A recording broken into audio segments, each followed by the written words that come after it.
एवं विष्णुपाद परमहंस परिव्राजकाचार्य अष्टोत्तरशत श्री श्रीमद अभय चरणारविंद भक्तिवेदांत स्वामी श्रील प्रभुपाद की जय। ग्रंथराज श्रीमद् भागवतम की जय। निताय गौर प्रेमानंदे। ओम नमो भगवते वासुदेवाय।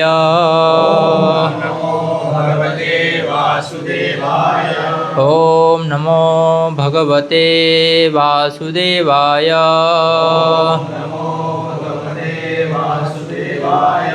ओम नमो भगवते वासुदेवाय।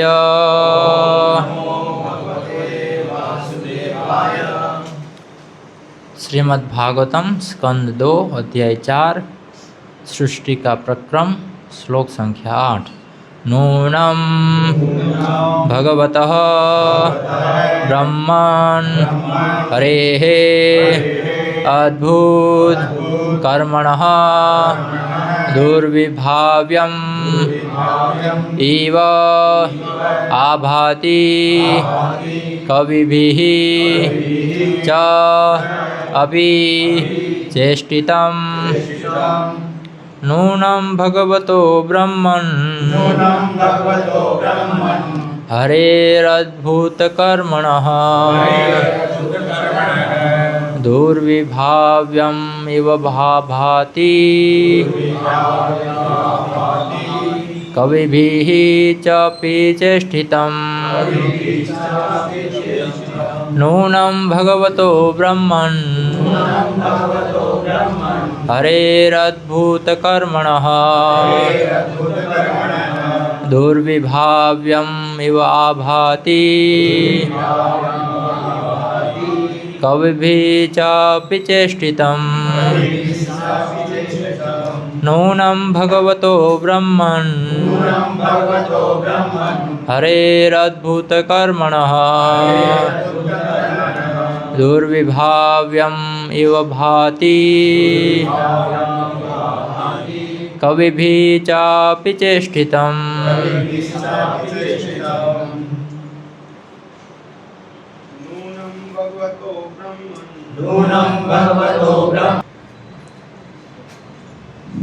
श्रील वेदव्यास कृत श्रीमद् भागवतम स्कंद 2 अध्याय 4 सृष्टि प्रक्रम श्लोक संख्या 8। नूनं भगवतो ब्रह्मन् हरेरद्भुतकर्मणः दुर्विभाव्यम् इव भावाति कविभिः चापि चेष्टितम्। शब्दार्थ अनुवाद एवं तात्पर्य कृष्ण कृपा मूर्ति श्री श्रीमद् अभय चरणारविंद भक्तिवेदांत स्वामी श्रील प्रभुपाद के द्वारा। शब्दार्थ नूनं फिर भी अव्याप्त, भगवतः भगवान का, ब्रह्मन हे विद्वान ब्राह्मण, हरे हे भगवान का, अद्भुत आश्चर्यजनक, कर्मणः कर्म करने वाला, दुर्विभाव्यम अचिंत्य, इव सदृश, आभाति प्रतीत होता है, कवि भी अत्यधिक विद्वानों द्वारा भी, च भी अपि के होते हुए, चेष्टितम प्रयास करने पर भी। अनुवाद हे विद्वान ब्राह्मण, भगवान के दिव्य कार्यकलाप अद्भुत है और वे अचिंत्य प्रतीत होते हैं, क्योंकि अनेक विद्वान पंडितों के अनेक प्रयास भी उन्हें समझने में अपर्याप्त सिद्धि होते रहे हैं। ओम अज्ञानतिमिरन्धस्य अज्ञानं जनशलाकया चक्षुरुन्मीलितं येन तस्मै श्रीगुरुवे नमः। श्रीचैतन्यमनोभीष्टं स्थापितं येन भूतले स्वयं रूपकदा मह्यं ददाति सुपदान्तिकम्। वन्देऽहं श्रीगुरु श्रीयुत्पदकमलं श्रीगुरुन् वैष्णवांश्च श्रीरूपं साग्रजातं सगण रघुनाथान्वितं तं सजीवं साद्वैतं सावधूतं परिजनसहितं श्रीकृष्णचैतन्यदेवं श्रीराधा कृष्णपादान् सगण ललिता श्रीविशाखान्वितांश्च। जय श्रीकृष्ण चैतन्य प्रभु नित्यानंद श्री अद्वैत गदाधर श्रीवासदि गौर भक्तवृंद। हरे कृष्णा कृष्णा कृष्णा हरे हरे, हरे राम राम राम हरे हरे। हरे कृष्णा। तो आज के श्लोक में परीक्षित महाराज बताते हैं कि नूनम भगवतो ब्रह्मन।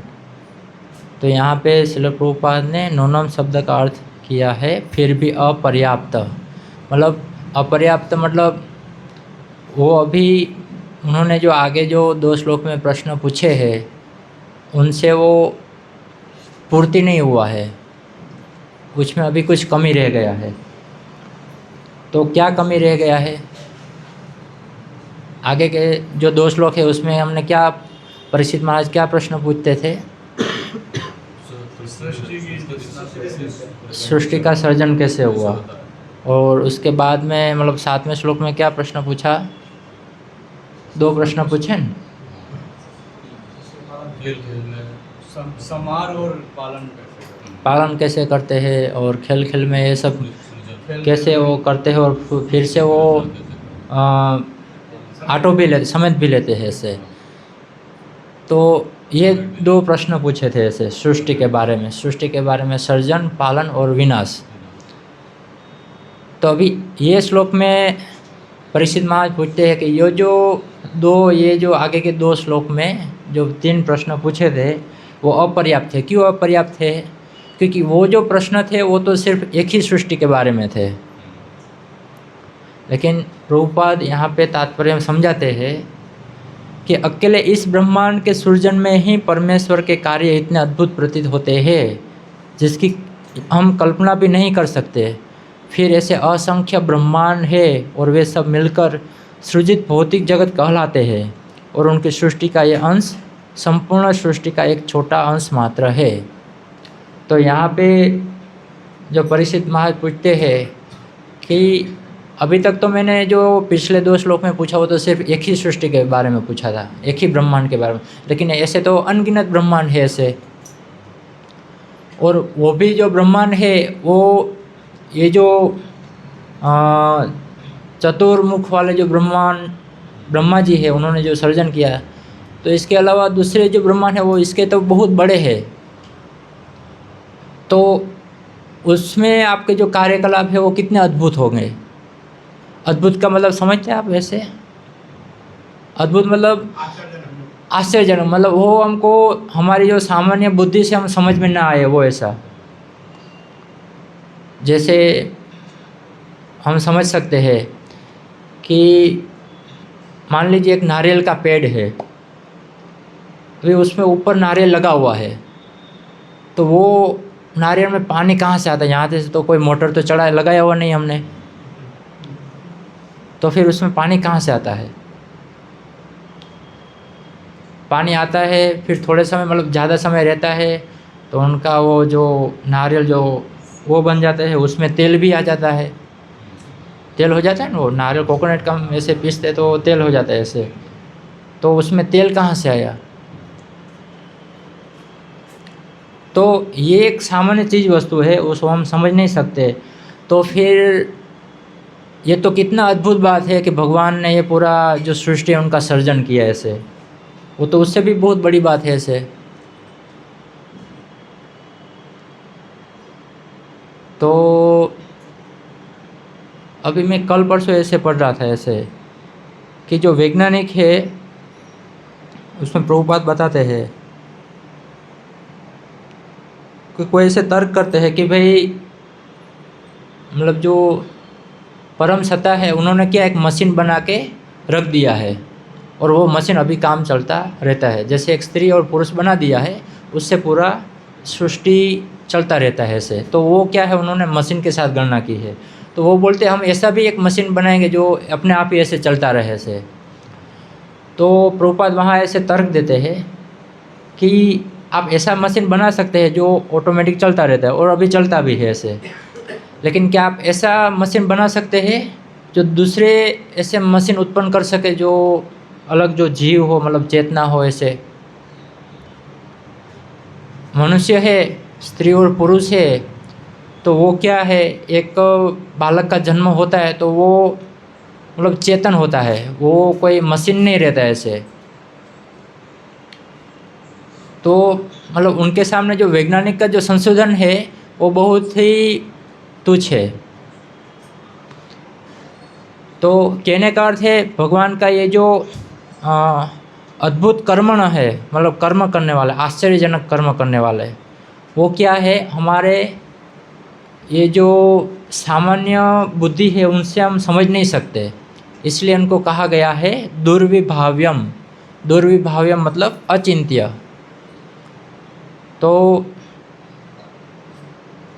भागवत महाभारत में ऐसे वर्णन है, अचिंत्य खलु भावाए तांस तर्केण योज्यत है, कि जो अचिंत्य जो वस्तु है उनको हम तांस तर्केण मतलब तर्क के द्वारा हम समझ नहीं सकते ऐसे कि ये कैसे होता होगा, तर्क से हम नहीं समझ सकते। उनको हम गुरु शिष्य परंपरा में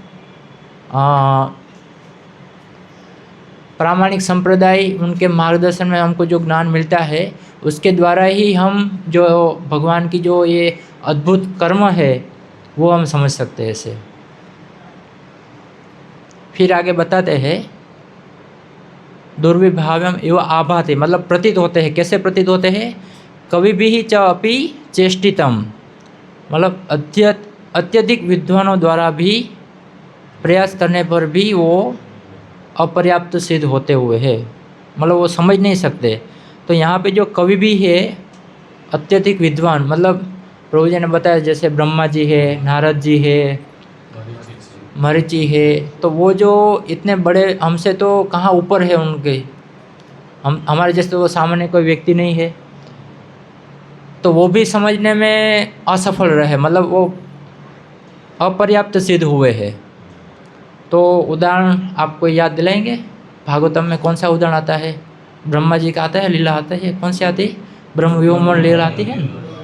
तो उससे हम क्या समझ सकते हैं कि ब्रह्मा जी ने प्रयास किया, उनको लगा ये जो गोपालक है, जो बालक है, ये भगवान कृष्ण है या फिर कोई ऐसे सामान्य ग्वाला है ऐसे। तो वो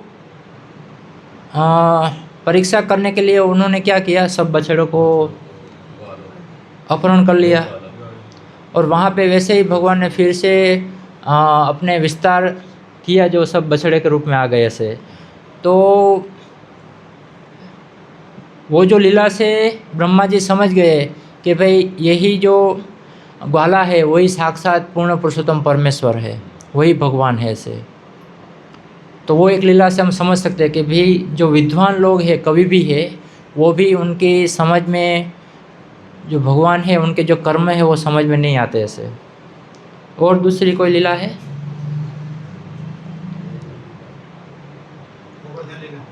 गोवर्धन लीला है।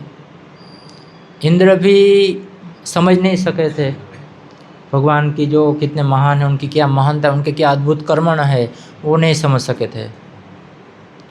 फिर जब उन्होंने ऐसे 7 दिन प्रयास किया तब जाके उनकी बुद्धि जो है वो समझ में आई ऐसे। और एक उदाहरण है, हाँ जी, मोहिनी रूप भी है। और एक है नारद जी का कोई प्रसंग याद आता है आपको? नारद जी का द्वारका में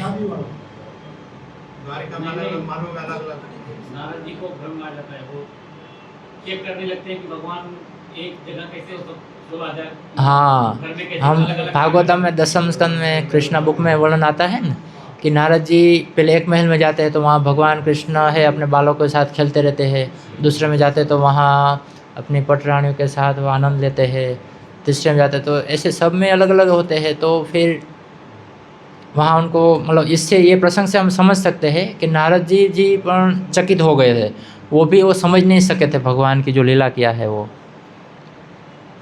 और एक लीला है ब्रह्मा जी वाला,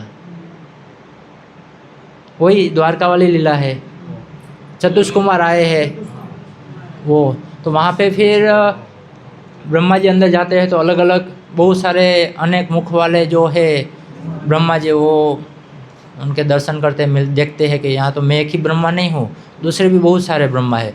तो उससे क्या होता है, एक सृष्टि नहीं है, अनेक सृष्टि है। जो यहाँ पे प्रभुपाद लिखते हैं ना कि ऐसे तो अनेक सृष्टि है, मतलब अलग अलग बहुत सारे ब्रह्मांड है ऐसे। तो एक ब्रह्मांड है, उसमें छोटी सी चीज़ वस्तु हम नहीं समझ सकते, तो फिर इतने सारे ब्रह्मांड है और उनको जो सर्जन करने वाले हैं उनको हम कैसे समझ सकते हैं? समझ सकते हैं? नहीं समझ सकते। वो अद्भुत है मतलब। तो फिर हम जो प्रयास करते हैं वो तो क्या पूरा निष्फल हो जाएगा। हम भगवान को प्राप्त करने का, उनकी सेवा करने का वो जो हम मेहनत करते हैं वो क्या रहेगा, वो निष्फल जाएगा। भगवान को प्रयास ही देखते हैं।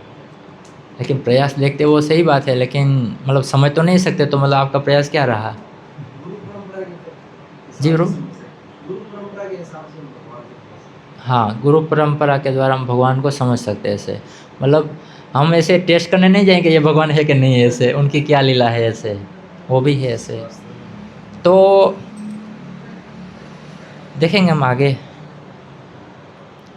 फिर आगे श्रील प्रभुपाद बताते हैं, यदि यह कल्पना करे कि यह भौतिक जगत उनकी शक्ति के एक अंश का प्रदर्शन है, तो फिर शेष 3/4 वैकुंठ जगत है, जिसका वर्णन भगवद गीता में मध्धाम या सनातन धाम के रूप में हुआ है। तो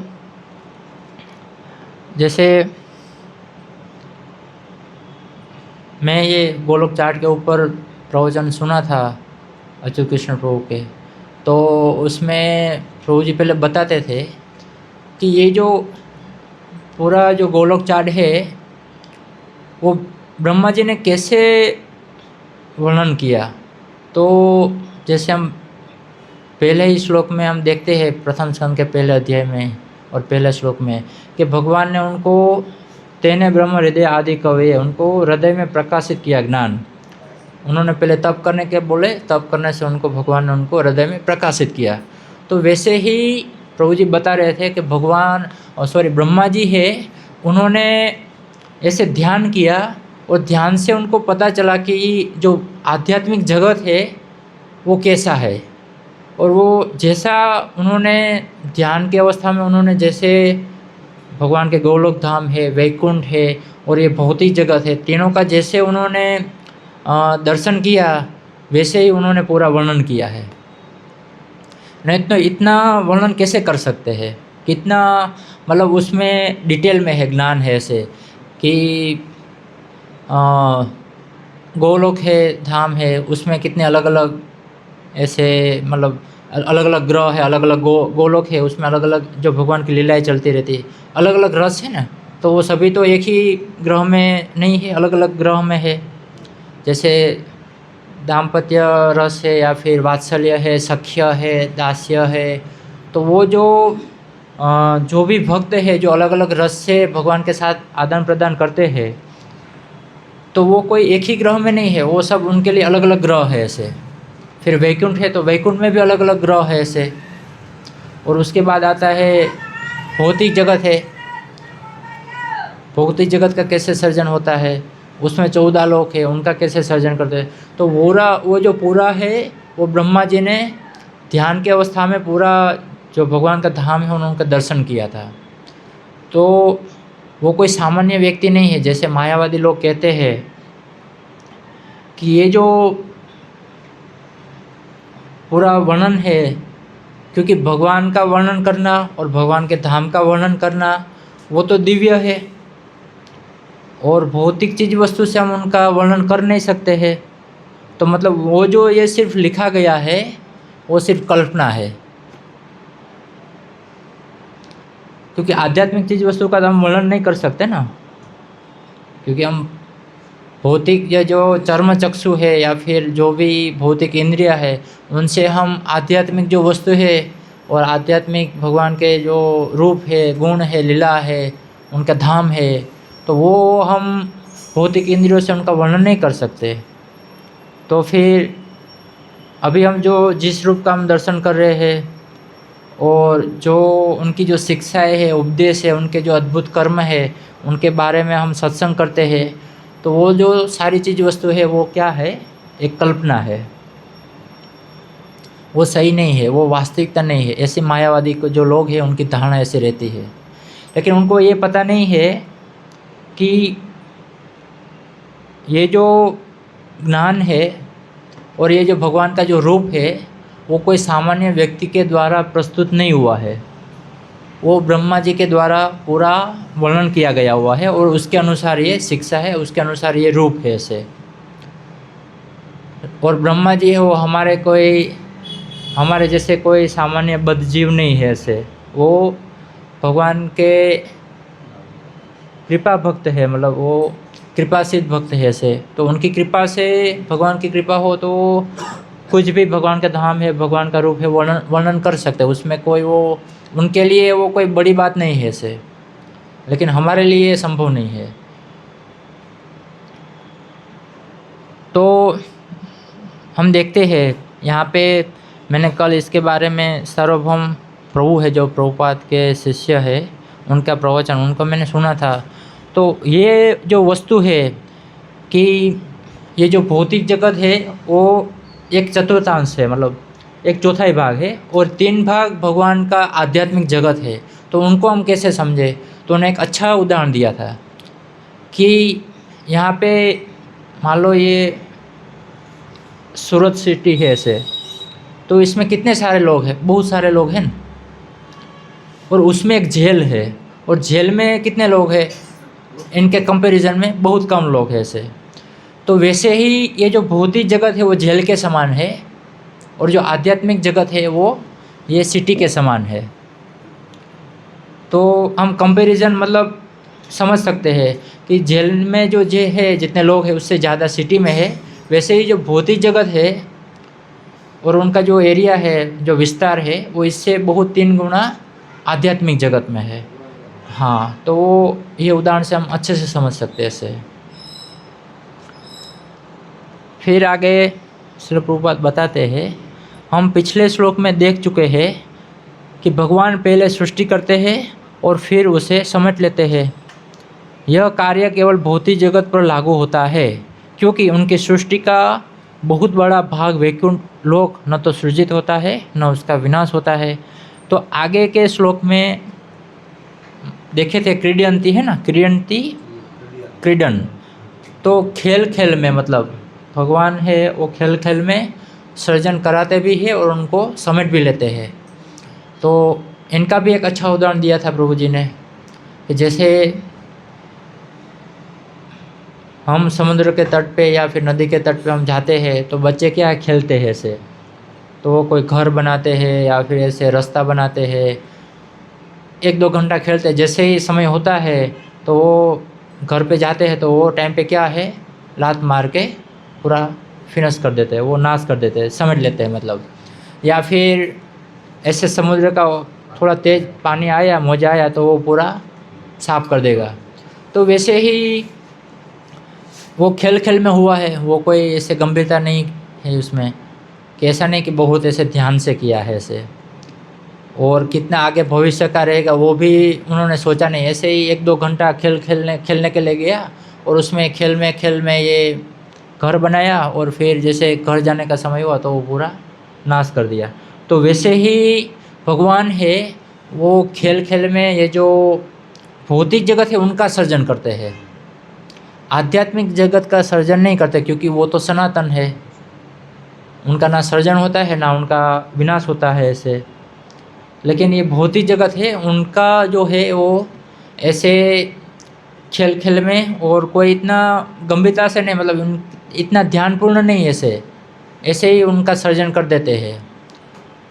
तो हम इनसे क्या समझ सकते हैं, मान लो आप सबको अनुभव होगा कि मान लो हमको घर बनाना है, तो वो एक घर बनाने के लिए हमको कितना सोचना पड़ता है, वो घर बनाने के लिए पहले कितना प्लानिंग करना पड़ता है ऐसे, तब जाके बनता है ना ऐसे। लेकिन भगवान के लिए जो भौतिक जगत है, एक घर नहीं है, पूरा भौतिक जगत है, अनंत कोटि ब्रह्मांड है, उनका सर्जन करना है। वो सर्जन कैसे करते हैं, वो कोई सोचते नहीं, वो कोई पहले प्लानिंग नहीं करते, ऐसे ही इच्छा किया, और जीवों की इच्छा है इसलिए उन्होंने भौतिक जगत का निर्माण कर दिया। तो ये जो सारी जो ब्रह्मा ये सृष्टि प्रक्रम है, जो सर्जन है, वो ऐसे ही आनंद आनंद में ऐसे उन्होंने सर्जन कर दिया। ऐसे वो मतलब उनकी एक महानता है, वो यहाँ पे वो साबित होती है ऐसे।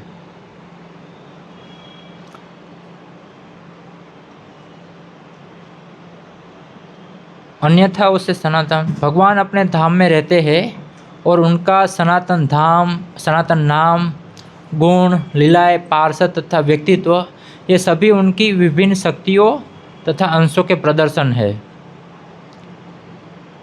मतलब यहाँ पे बताते हैं भगवान के जो नाम है, गुण है, लीलाएं है, वो कितनी, जो उनकी विभिन्न जो शक्ति है, अंश है, उनके प्रदर्शन है। तो वो भी हम प्रभु जी एक उदाहरण दिया था कि मान लो भगवान के गुण है वात्सल्यता, मतलब वो क्या बोलेंगे, भगवान भक्त वत्सल भगवान है, वो उनका एक सबसे बहुत बड़ा गुण है, वो क्या है, भक्त वत्सल ऐसे। तो उसमें प्रभु जी उदाहरण देते थे कि जैसे गाय है और बछड़ा है ऐसे, तो वो क्या, जब गाय है बछड़ा को जन्म देती है तो गाय पहले उनको चाटती है ऐसे और उनको मतलब साफ करती है ऐसे, पूरा साफ कर देती है। तो वैसे ही भगवान है और हम उनके बछड़े हैं। तो भगवान का एक भक्तवत्सल गुण वो है कि वो जैसे गाय बछड़े को चाटती है, वैसे ही भगवान जो हमको हमारे जो दोष है उनको चाट लेते हैं, मतलब वो हर लेते हैं ऐसे। यहाँ पे शब्द है न हरे, हरे हरे मतलब भगवान है वो हर लेते हैं हमारे जो पाप है, हमारे जो अनर्थ है, वो जैसे गाय बछड़े को चाटती है वैसे ही भगवान हमारे जो दोष है उनको हर लेते हैं, पाप है वो हर लेते हैं। और जैसे ही बछड़ा आगे कहाँ भी जाएगा तो गाय उनके पीछे पीछे जाएगी। तो वैसे ही भगवान जहाँ भी जाते हैं तो जो भक्त जहाँ पे भी जाते हैं वहाँ पे भक्त है उनके और भगवान है उनके पीछे पीछे जाते हैं। तो वो भगवान के जो है गुण है, ऐसे भगवान के नाम की महिमा है, हम सब जानते हैं कितनी महिमा है। उनकी लीलाएं है वो भी अद्भुत है, ऐसे सामान्य समझ में नहीं आ सकती। ऐसे हमने अभी चर्चा किया शुरुआत में। उनके पार्षद है, उनका व्यक्तित्व है, वो भी हम सामान्य समझ नहीं सकते। जैसे श्री प्रभुपाद के गुरु महाराज श्री भक्तिसिद्धांत सरस्वती महाराज, तो वो क्या थे, भगवान के अंतरंग पार्षद थे। तो उनके जो दिव्य कार्यकलाप थे वो कोई सामान्य व्यक्ति के लिए वो समझ में नहीं आया, समझ नहीं सकते सामान्य व्यक्ति। जैसे हम देखते हैं भक्ति सिद्धांत वैभव है, उसमें भगवान के जो महान भक्त है भक्ति सिद्धांत सरस्वती महाराज, उनकी एक लीला आती है ऐसे।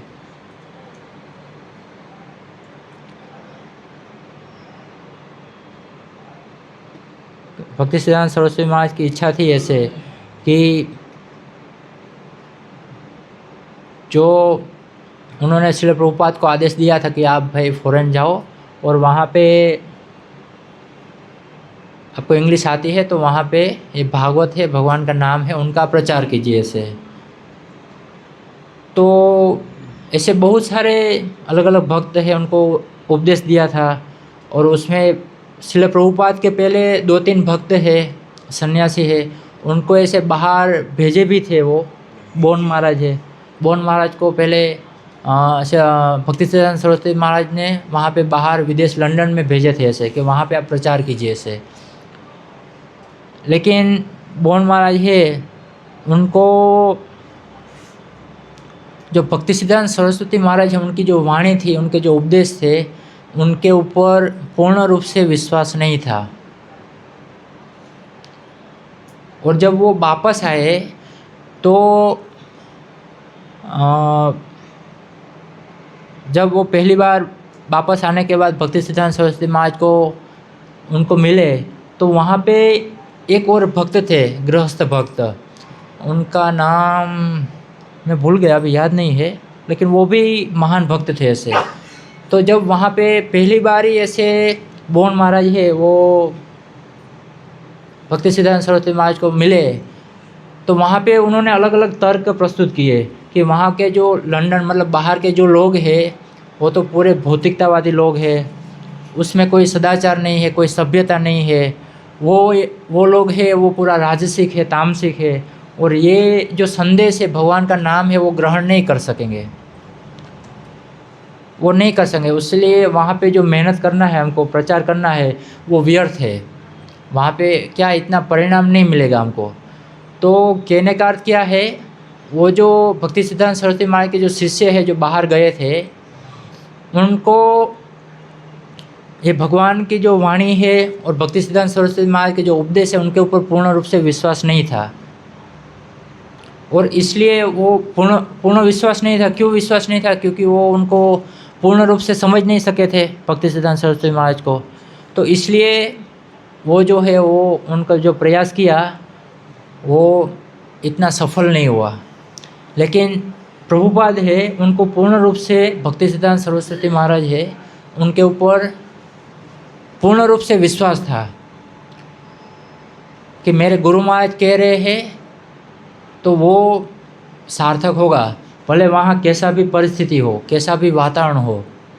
प्रभुपाद को पहले उनको पता ही था। जैसे प्रभुपाद ने वो भजन लिखा ना, मार्किन भागवत धर्म, तो वहाँ वो ही भजन में पूरा वर्णन किया है कि वहाँ के जो लोग हैं वो कैसे है, राजसिक है, तामसिक है। तो आप मुझे शक्ति प्रदान कीजिए कि मैं जो आपका जो संदेश है उनको सुनाऊँ और वो ये ग्रहण कर सके। उनमें कोई योग्यता नहीं है ऐसे, और मुझ में भी कोई योग्यता नहीं है कि मैं जो ये संदेश कहूँ और वो लोग ग्रहण करें, क्योंकि वो पूरा उनका जीवन पूरा पापमय था ऐसे। लेकिन मुझे आपके ऊपर विश्वास है कि आपकी जो वाणी है वो सार्थक होगी। बस मैं तो एक माध्यम हूँ, मुझे बस ये प्रयास करना है ऐसे। तो वो पूर्ण रूप से विश्वास था और वो भक्ति सिद्धांत सरस्वती महाराज को पूर्ण रूप से वो जानते थे। तो कहने का अर्थ क्या है, मान लीजिए जो भगवान के जो शुद्ध भक्त हैं जो हमारे सामने है उनको हम समझ नहीं सकते, तो फिर भगवान को तो हम कैसे समझ सकते हैं ऐसे। जैसे प्रभुपाद है, प्रभुपाद ने कितनी बार बोला है कि मेरा अभी तक 50% जो कार्य है वो बाकी है, वो है वर्णाश्रम। अभी वर्णाश्रम के ऊपर बहुत सारे हमारे जो वरिष्ठ भक्त हैं उनको विश्वास ही नहीं है ऐसे। उनको लगा ये तो अव्यवहारिक है, मतलब ये प्रभुपाद ने जो शिक्षा दी है या फिर उन्होंने वाणी बोली है वो कैसी है, व्यवहारिक नहीं है। अभी की ये जो समाज में वो सेट नहीं होती ऐसे, क्योंकि उनको विश्वास नहीं है। वो प्रभुपाद को अभी तक जाने ही नहीं है, उनकी क्या महानता है, वो कितने भगवान के महान शुद्ध भक्त हैं, वो अभी वो पहचाने नहीं है।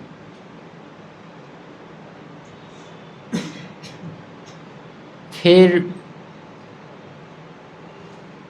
तो इससे हम क्या समझ सकते हैं कि भगवान के जो शुद्ध भक्त हैं उनको हम जानना हमारे लिए कठिन हो जाता है, मुश्किल हो जाता है। तो फिर भगवान को समझना हमारे लिए कितना सामान्य नहीं है वो, मतलब हमारे सामान्य जो बुद्धि से हम नहीं समझ सकते, तो वो कैसे समझ सकते, वो आगे आएगा।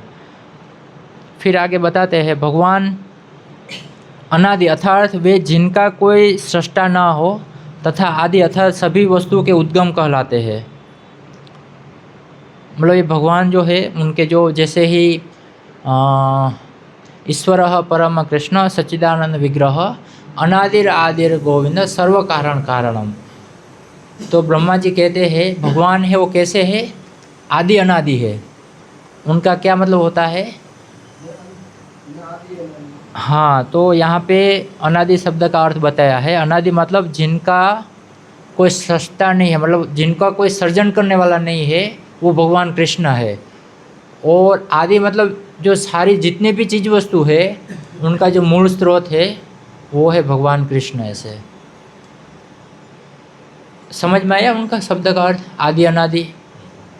मतलब भगवान वो है जिनके कोई अनादि है, मतलब उनका कोई सर्जन नहीं करते हैं, भगवान का कोई सर्जन नहीं करते हैं। और ये भी जितनी भी सर्जित वस्तु है वो सर्जन किसने किया? भगवान ने किया, मतलब वो आदि है, वो मूल स्रोत है। ऐसे जैसे हम ऐसे उदाहरण समझे कि ये भाई माइक है तो आहूजा कंपनी का है, तो इनका स्रोत क्या हुआ? आहूजा कंपनी हुई। लेकिन आहूजा कंपनी का मूल स्रोत क्या है? अल्टीमेट भगवान है ऐसे। तो वैसे ही ये जो सृष्टि है उनका स्रोत भगवान है, और भगवान है वो अनादि, उनका कोई पीछे कोई कारण नहीं है, मूल स्रोत उनके पीछे कोई नहीं है, वो अनादि है ऐसे। फिर आगे हम अपनी अधूरी विधि से सोचते हैं कि भगवान भी सृजित होते हैं, लेकिन वेदांत हमें बताता है कि वे सृजित नहीं होते। प्रत्युत अन्य सारी वस्तुएं अनेक उनके द्वारा सृजित है। नारायण परव्यक्ता। अतएव सामान्य व्यक्ति के लिए ये सभी अद्भुत विषय विचारणीय है। ये विषय बड़े बड़े विद्वानों के लिए भी अचिंत्य है। अतएव ये विद्वान एक दूसरे से विपरीत सिद्धांत प्रस्तुत करते हैं, यहाँ तक कि इस ब्रह्मांड विशेष का भी, जो कि सृजित जगत का एक नगण्य अंश है, उन्हें पूरा ज्ञान नहीं है कि यह सीमित आकाश कितनी दूरी तक फैला है, या कि कितने नक्षत्र तथा लोक है, या कि इन अनंत लोकों में कैसी परिस्थितियाँ है। तो यहाँ पे प्रभुपाद बताते हैं कि ये जो भौतिक जगत है वो सामान्य जो इतने बुद्धिशाली जो साइंटिस्ट व्यक्ति है या फिर कोई इतने बड़े बड़े मुनि है, उनके लिए भी ये समझना कठिन है। ऐसे लोग ऐसे अलग अलग मत करते हैं। जैसे पिछले ही प्रवचन में प्रभु जी ने बताया था कि जो वैज्ञानिक है वो ऐसे बताते हैं कि ये जगत का कैसे निर्माण हुआ? विस्फोट से ऐसे। और दूसरे जो अलग अलग मुनि है वो कैसे उनका मत देते हैं भौतिक जगत का सृजन कैसे हुआ है। कोई मिथ्या कहते हैं, मायावादी ऐसे। कोई कहते हैं कि यही नास्तिक लोग हैं कि वो कहते हैं कि यही जगत है, इसमें बस हाँ जीना यहाँ मरना, बस यही मनुष्य जीवन मिला है, मौज करो और अच्छे से इंद्रिय भोग करो ऐसे। तो नास्तिक लोग ऐसे करते हैं, मतलब उनका ऐसी धारणा रहती है, उनका अभी पूर्ण रूप से ज्ञान नहीं है ऐसे। तो अलग अलग मुनि है, वो अपना अपना ज्ञान है, उसके अनुसार ये भौतिक जगत है कैसे निर्माण हुआ है वो बताते हैं अपना मत। आधुनिक वैज्ञानिकों को इन सबके विषय में अपर्याप्त ज्ञान है। उनमें से कुछ यह विचार प्रकट करते हैं कि सारे आकाश में 10 करोड़ ग्रह बिखरे हुए हैं। 21 फरवरी 1960 को मॉस्को से एक समाचार विज्ञापित हुआ जो इस प्रकार था।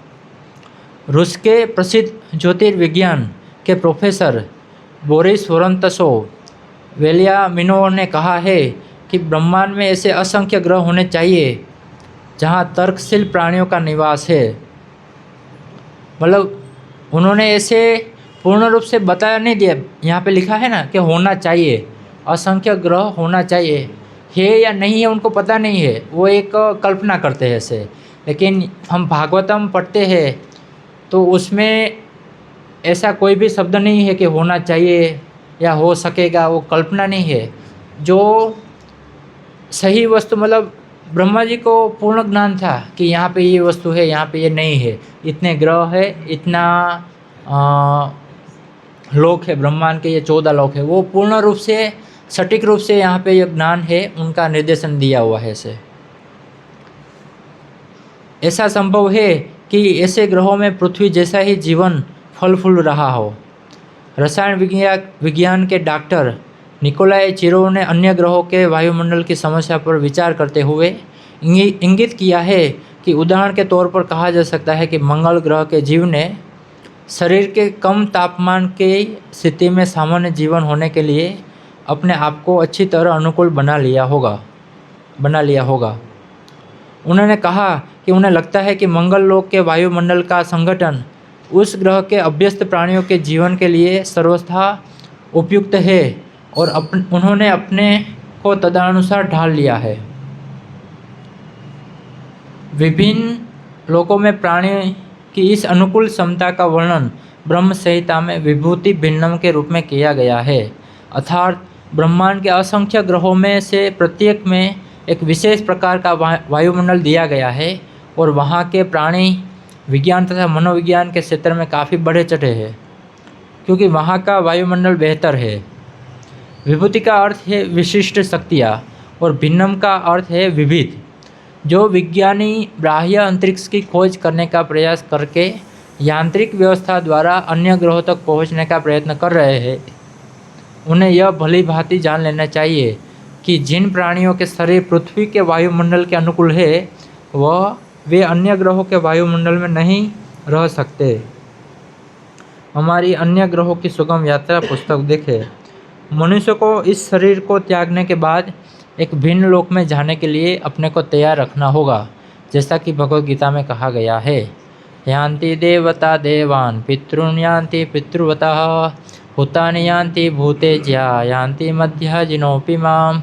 जो लोग देवताओं की पूजा करते हैं वे देवताओं के बीच जन्म लेंगे, जो भूत प्रेत को पूजते हैं वे ऐसे जीवों के बीच जन्म लेंगे, और जो मेरी पूजा करते हैं वो मेरे साथ रहेंगे। तो यहाँ पे प्रभुपाद समझाते हैं कि जो अन्य लोग हैं वहाँ पे कैसे जो जीव है उनका कैसा शरीर है ऐसे, और वहाँ पे जाने की विधि क्या है वो बताते हैं ऐसे। तो हम सामान्य एक उदाहरण से हम समझ सकते हैं कि जैसे हमको मान लो हम वाटर पार्क में गए स्नान करने ऐसे, वहाँ पे घूमने फिरने, तो हमको ये कपड़े से तो हम वहाँ स्नान नहीं कर सकते ऐसे, उनके लिए अलग कपड़ा रहता है। फिर दूसरा एक उदाहरण है कि जैसे हम फैब्रिकेशन वेल्डिंग का काम रहता है, या फिर आपने देखा होगा जैसे वो रिलायंस वाले हैं उनका अलग ही पूरा जो है यूनिफॉर्म रहता है, क्योंकि वो जो गर्मी है वो ये जो कपड़े हैं उनसे ज़्यादा हमको गर्मी लगेगा, लेकिन ऐसा कपड़ा है जिनसे हम गर्मी कम लग सकता है ऐसे। तो मतलब अलग अलग जो परिस्थिति है उसमें अलग अलग कपड़े हैं ऐसे। तो वैसे ही जो अलग अलग ग्रह है वहाँ पे अलग अलग स्थिति है, और वहाँ पे स्थिति के अनुसार उनको अलग अलग शरीर मिला है, अलग अलग वहाँ पे जीव रहते हैं। ऐसा नहीं कि वहाँ जीव नहीं रहते, लेकिन उनको हमसे अलग शरीर मिला है। जैसे आपको पानी में रहना है, प्रभुपाद बताते हैं, तो हम जो पानी में हम जाएंगे तो वो पूरा उनको क्या कहते हैं, स्टूट कौन सा, मतलब वो, हाँ जी,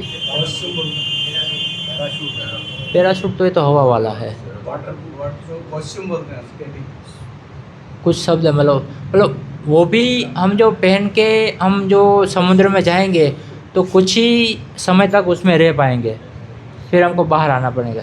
लेकिन जो मछली है वो स्वाभाविक उनका वो ऐसा शरीर है वो पानी में रहने के लिए।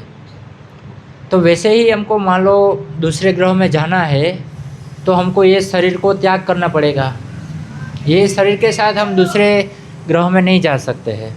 तो वहाँ पे जाने की विधि क्या है वो भगवद गीता में बताई, यान्ति देवता देवान, मतलब जो देवताओं के लोक में जाना चाहते हैं तो वो उनकी पूजा करेंगे तो उनको ऐसा शरीर प्राप्त होगा ऐसे।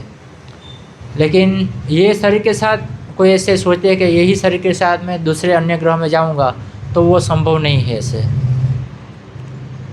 जैसे हम यहाँ से हम फॉरेन जाते हैं, जो ऐसे अलग अलग प्रदेश है जो बर्फीला है, मतलब ज़्यादा वहाँ ठंड लगती है, तो वहाँ हम जाएंगे तो ये सिर्फ यही हम धोती कुर्ता पहनेंगे चलेगा, हम मृत्यु हो जाएगी, हम मर जाएंगे ऐसे। लेकिन वहाँ हम जाएंगे तो वहाँ पे क्या है, ऐसे जैकेट हो जहाँ ठंडी कम लगे, तो ऐसा हमने कपड़ा पहना होगा तो फिर हम वहाँ रह सकते हैं, नहीं तो हम वहाँ नहीं रह सकेंगे। तो वैसे ही अलग जो लोक है, अलग अलग जो ग्रह है या फिर भगवान का धाम है, वहाँ पे जाना होगा तो हमको वहाँ जाने के लिए हमको पहले क्या करना चाहिए, उसके अनुसार हमको मेहनत करनी पड़ेगी वहाँ जाने के लिए। उनकी मान लो हम देवता स्वर्गलोक में जाना है तो देवताओं की पूजा करना पड़ेगा, भगवान के धाम को प्राप्त करना है तो फिर भगवान की पूजा करनी पड़ेगी। तो वो कहने का अर्थ है ऐसे। भगवान की सृजनात्मक शक्ति के विषय में महाराज परीक्षित का व्यक्तित्व यह बताता है कि वे सृष्टि प्रक्रम के विषय में सब कुछ जानते थे, तो फिर उन्होंने सुखदेव गोस्वामी से ऐसी जानकारी क्यों चाहिए।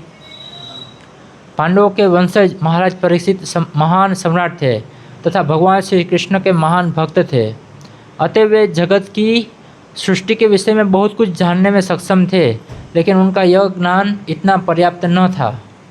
इसलिए उन्होंने कहा कि बड़े बड़े विद्वान काफ़ी प्रयत्न करने के बाद भी इसे जानने में असफल रहते हैं। भगवान अनंत है और उनके कार्यकलाप भी अथाह है। सीमित ज्ञान तथा अपूर्ण इंद्रियों के कारण कोई भी जीव, यहाँ तक कि इस ब्रह्मांड के सर्वोच्च पूर्ण जीव ब्रह्मा जी भी अनंत के विषय में जान लेने की कल्पना तक नहीं कर सकते। हम अनंत के विषय में थोड़ा बहुत तभी समझ सकते हैं जब यह अनंत द्वारा बताया जाए, जैसा कि स्वयं भगवान ने भगवद गीता के विशिष्ट वचनों में बतलाया है। सुखदेव गोस्वामी जैसे प्रबुद्ध व्यक्तियों से भी इस बारे में कुछ हद तक जान जा सकता है, क्योंकि उन्होंने नारद के शिष्य व्यासदेव से इसे सीखा था। इस तरह शिष्य परंपरा की श्रृंखला द्वारा ही पूर्ण ज्ञान प्रकट हो सकता है, किसी भी प्रयोगात्मक ज्ञान द्वारा नहीं, चाहे वो प्राचीन हो या आधुनिक हो। प्रभुपाद यहाँ पे समझाते हैं कि भगवान को समझना है वो सामान्य नहीं है।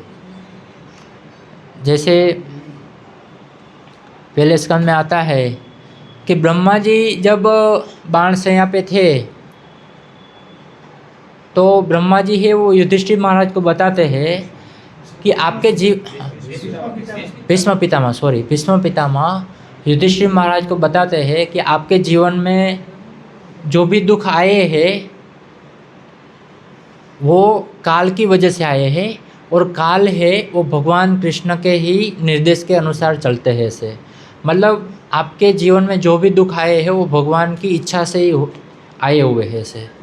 तो वहाँ पे युधिष्ठिर महाराज बताते हैं कि भगवान कृष्ण तो हमारे घर में हम साथ में रहते थे, तो हम तो उनके बारे में सब कुछ जानते हैं, तो फिर उनको पता था तो फिर हमको बताया क्यों नहीं ऐसे। तो ऐसे वो भीष्म पितामह को युधिष्ठिर महाराज बताते हैं, ऐसे तर्क देते हैं ऐसे।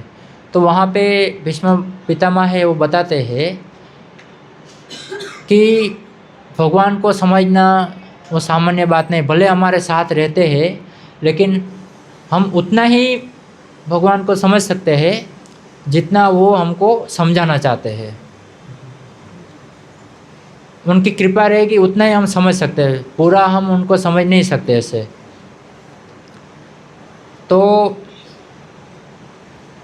वैसे ही यहाँ पे वर्णन है कि जैसे ही हम गुरु शिष्य परंपरा में जो ज्ञान है वो प्राप्त करेंगे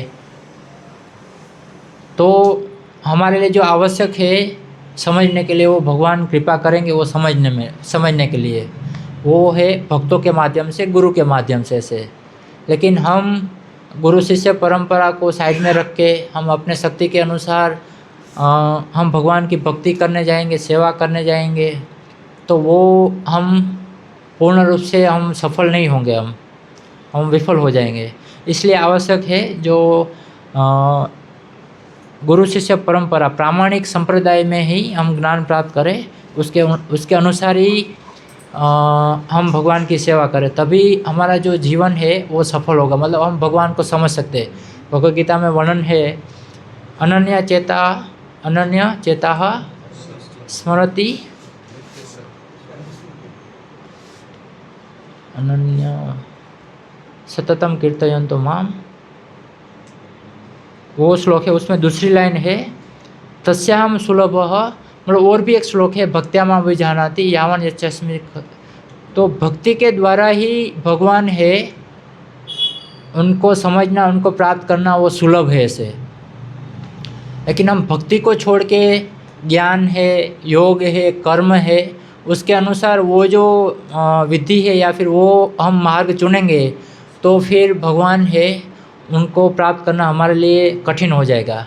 लेकिन भक्ति के द्वारा ही अनन्य चेता, मतलब अनन्य भक्ति के द्वारा ही भगवान है हमको सुलभ है ऐसे जानने के लिए, तो और कोई दूसरा रास्ता नहीं है ऐसे। तो इसलिए आवश्यक है प्रामाणिक संप्रदाय, उसमें जो गुरु है, जो मार्गदर्शक है, उनके अनुसार हम भगवान की सेवा करें और उनका प्रचार करें, तभी भगवान है वो हमको हृदय में प्रकट करेंगे अपने आप को सामने से ऐसे। हरे कृष्णा। तो इसमें किसी का कुछ टिप्पणी हो या कुछ प्रश्न है तो जिज्ञासा है तो पूछ सकते हैं से। जी प्रभु। जैसे कि इसमें तात्पर्य में लिखा हुआ है कि भगवान अनंत है, उनके कार्यकलाप अनंत है, और ऐसा बताया जा रहा है कि एक भगवान एक ही है, वो है कृष्णा, एकले आद कृष्णा और सब वृत्त। तो इस बात को कैसे समझें? तो जैसे ही आपको पता ही होगा बताने मतलब भगवान है वो एक ही है, भगवान कृष्ण है। आपने बताया एकला और कृष्ण सब आर सब वृत्ति ऐसे, लेकिन जो दूसरी जो भगवान की शक्ति है, जो अनंत शक्ति है, तो वो भगवान का ही विस्तार है ऐसे, वो भगवान से ही सब कुछ आता है ऐसे। जैसे आपको उदाहरण दूँ ऐसे कि भगवान के ऐसे अलग अलग अवतार है, जैसे नरसिंह अवतार, अभी नरसिंह चतुर्दशी आती है तो भगवान कृष्ण के ही अवतार है।